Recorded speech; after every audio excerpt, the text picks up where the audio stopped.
नमस्कार. तुम्हा सर्वांची खूप खूप स्वागत आहे माझ्या या यूट्यूब चॅनलवर. तुम्हा सर्वांचा आजचा दिवस खूप छान, सुखाचा, समाधानाचा आणि आनंदाचा जावो हीच देवासमोर प्रार्थना करून पुन्हा एका नवीन व्हिडिओला सुरुवात करते. उद्या शुक्रवारी 15 ऑगस्टला आलेली आहे श्रीकृष्ण जन्माष्टमी आणि शनिवारी 16 ऑगस्टला आहे गोपाळकाला. कृष्ण जन्माष्टमी बऱ्याच ठिकाणी 2 दिवस साजरी केली जाते. कृष्णाचा जन्मोत्सव हा रात्री 12 वाजता साजरा केला जातो. श्रीकृष्णाला अभिषेक घालून विधिवत पूजा केली जाते. या शुभ दिवशी आपल्याला आवर्जून घरी आणून ठेवायच्या आहेत या वस्तू, आणि ही एक वस्तू तर आवर्जून आणायची आहे.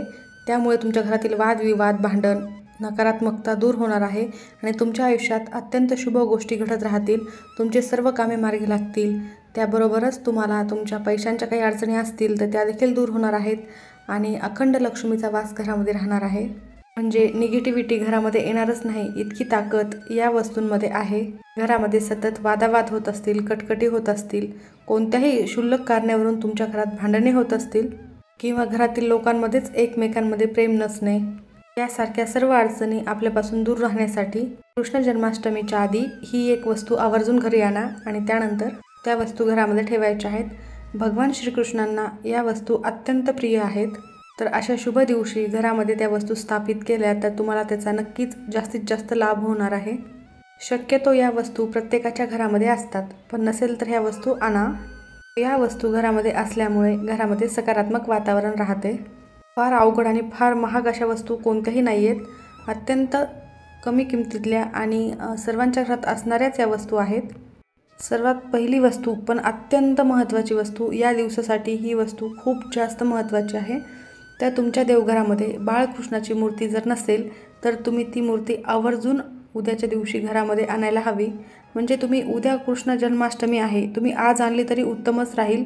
कारण प्रत्येकाच्या घरामध्ये ही मूर्ती तर असतेच, परंतु ज्यांच्याकडे नसेल त्यांनी आवर्जून घ्यावी. पंचधातूची घ्या, चांदीची घ्या, पितळाची घ्या, कुठलीही असो, पण ही मूर्ती तुमच्या घरामध्ये आवर्जून असायला हवी. देवघरामध्ये अन्नपूर्णा, महादेव, त्याचबरोबर गणपती बाप्पा आणि बाळकृष्णाची मूर्ती ह्या आवर्जून असायलाच हव्यात. बाळकृष्णाची मूर्ती ज्या घरामध्ये असेल ते घर गोकुळाप्रमाणे भरलेलं राहतं. त्या घरातील लेकरांना सर्व आशीर्वाद प्राप्त होतात. त्यामुळे त्यांचे सर्व कामामध्ये यश मिळायला सुरुवात होते. प्रत्येक गोष्टीमध्ये प्रगती व्हायला सुरुवात होते. बाळकृष्णाच्या मूर्तीची सेवा ही घरामध्ये झालेलीच पाहिजे. कारण कृष्ण हे भगवान विष्णूंचाच अवतार आहे आणि त्यांची सेवा केल्याने माता लक्ष्मी देखील तुमच्यावर प्रसन्न होणार आहे. तुम्ही एकादशीला देखील पाहिलं असेल की जर तुमच्याकडे विष्णूची मूर्ती नसेल तर तुम्ही बाळकृष्णाच्या मूर्तीला देखील अभिषेक करायला हवा. त्याचप्रमाणे प्रत्येक वेळेस, प्रत्येक शुभतिथीवर तुम्हाला या मूर्तीचा अभिषेक करणे, याची सेवा करणे खूप गरजेचे आहे. त्यामुळे तुम्ही घरामध्ये एक मूर्ती बाळकृष्णाची अवश्य आणून ठेवावी. प्रत्येकालाच असे वाटते की आपलं घर हे गोकुळाप्रमाणे भरलेलं असावं. एखादं जोडपं आहे, त्याच्याकडे खूप पैसा आहे, सर्व काही वस्तू आहेत, सर्व काही सुखसुविधा आहेत, परंतु त्या घरामध्ये लहान मुलेच नाही आहेत. संतान प्राप्तीसाठी बरेचसे प्रॉब्लेम त्यांना येत असतील तर, प्रयत्न करूनही त्यांना बाळ होत नसेल तर एक देवघरामध्ये बाळकृष्णाची मूर्ती आवर्जून ठेवावी आणि त्यांची सेवा करावी. याची निश्चितच आपल्याला बाळकृष्णाचे आशीर्वाद मिळाल्यानंतर घर गोकुळाप्रमाणे भरून जाणार आहे. त्यानंतर दुसरी एक महत्त्वाची गोष्ट घरामध्ये असायला हवी, ती म्हणजे गाय आणि वासरू यांची मूर्ती जर तुमच्या देवघरात नसेल ती देखील तुमच्या घरामध्ये आवर्जून असायला हवी. प्रत्येकाच्या घरामध्ये, देवघरामध्ये गाय आणि वासरू हे छोटी का मूर्ती असायलाच हवी. 33 कोटी देवी देवतांचे स्थान असते त्या गायीमध्ये. त्यामुळे गायीची मूर्ती तुमच्या घरामध्ये असेल तर तुम्ही 33 कोटी देवी देवतांचा आशीर्वाद प्राप्त करून घेऊ शकता व तुमच्या सर्व इच्छा पूर्ण होतात. तुम्हाला तुमच्या कामामध्ये कुठेही अडचण येणार नाही. त्यासाठी गाय वासराची एक मूर्ती तुमच्या देवघरामध्ये असायलाच हवी. तुम्ही बघितलं असेल बाळकृष्णाच्या फोटोमध्ये त्यांच्या आजूबाजूला गाय, वासरे हे नेहमीच असतात. गाय ही श्रीकृष्णाला अतिशय प्रिय आहे. त्यामुळे तुमच्या देवघरामध्ये ही मूर्ती आवर्जून ठेवा.